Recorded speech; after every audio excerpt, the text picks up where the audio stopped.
Chapter 10: How to Find and Fix the Causes of Your Bad Habits. Chapter 10 of Atomic Habits delves deep into the process of finding and fixing the underlying causes of bad habits. James Clear explores how understanding the cues and cravings driving these habits is essential for successful habit change. The chapter begins with a reminder that, often, habits are not the problem but a solution to a problem. This sets the stage for a more in-depth exploration of the habit loop: cue, craving, response, reward, and how we can interrupt this loop to change our behavior. The habit loop revisited. James Clear starts this chapter by revisiting the habit loop, which was introduced earlier in the book. He emphasizes that habits operate in a four-step loop. 1. Cue, the trigger that initiates the habit. 2. Craving, the desire or motivation to perform the habit. 3. Response, the actual habit or behavior. 4. Reward, the benefit or result obtained from the habit. Understanding this loop is crucial for making lasting changes in your habits. The 4 laws of behavior change. Clear reminds readers of the 4 laws of behavior change, which were discussed in Chapter 3. 1. Make it obvious. 2. Make it attractive. 3. Make it easy. 4. Make it satisfying. He highlights how these laws can be applied to change both good and bad habits by emphasizing or minimizing specific aspects of the habit loop. The Common Habits Scorecard. To start understanding and dissecting your bad habits, Clear introduces the concept of the Common Habits Scorecard.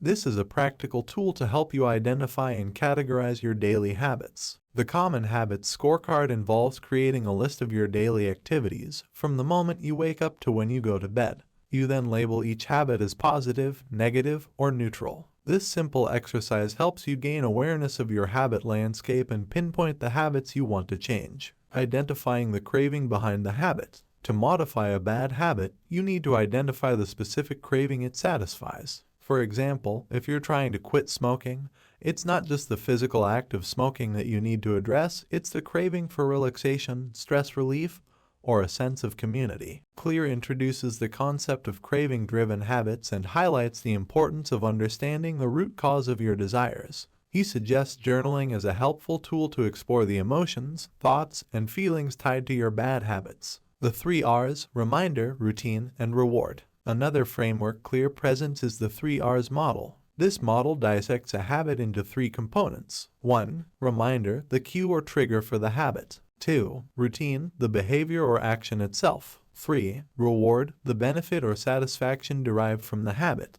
Understanding how these components interact in your bad habits can help you uncover what you're truly seeking. For example, if you're overeating, the reminder may be stress, the routine is consuming snacks, and the reward is temporary comfort. Habit layering. Clear introduces the idea of habit layering, where multiple habits are intertwined. One habit can serve as a cue for another habit, creating a chain reaction. The author advises us to identify the critical layer in this cascade of habits that can be interrupted to break the cycle. The role of anxiety. To understand the true craving behind a bad habit, it's important to consider the role of anxiety. Clear explains that anxiety is a common emotional state that often drives our undesirable behaviors. To counteract this, one should adopt a smoking jacket mindset.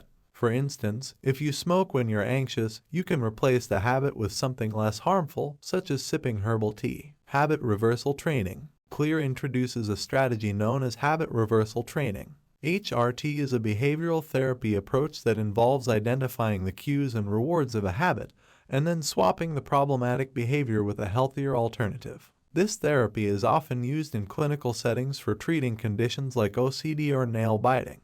The 3 layers of behavior change. To modify a bad habit, you need to address 3 layers of behavior change. 1. Outcome change. This layer focuses on changing your results. For example, losing weight or quitting smoking. 2. Process change. This layer targets your habits and systems. By making process changes, you can sustain positive outcomes. 3. Identity change. This is the deepest layer of change, where you alter your beliefs and self-image. It involves a shift in your identity to align with the new habit you want to establish. Clear emphasizes that most behavior change focuses on the first 2 layers but neglects the critical identity change layer. For lasting transformation, one must address all 3 layers. Using affirmations and mantras. Affirmations and mantras are psychological tools that can help shift your identity. Clear encourages readers to create powerful affirmations or mantras that reflect the identity they wish to embody. These serve as constant reminders of your desired behavior. Conclusion: changing your response to cravings. Chapter 10 concludes with the notion that if you want to change your behavior, you must address the cravings driving your bad habits. It's not enough to focus solely on the responses or routines.